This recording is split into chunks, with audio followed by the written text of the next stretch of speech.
Nah, seperti inilah penyebab dinamo pengering sering mati.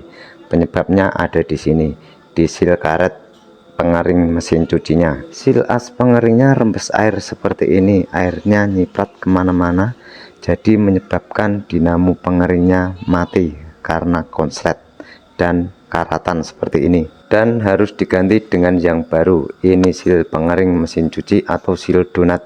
Ini seal ukuran as 12 untuk mesin cuci SAP. Ini seal pengering mudah pemasangannya karena memakai drat, jadi untuk pemasangannya sangat mudah seperti ini.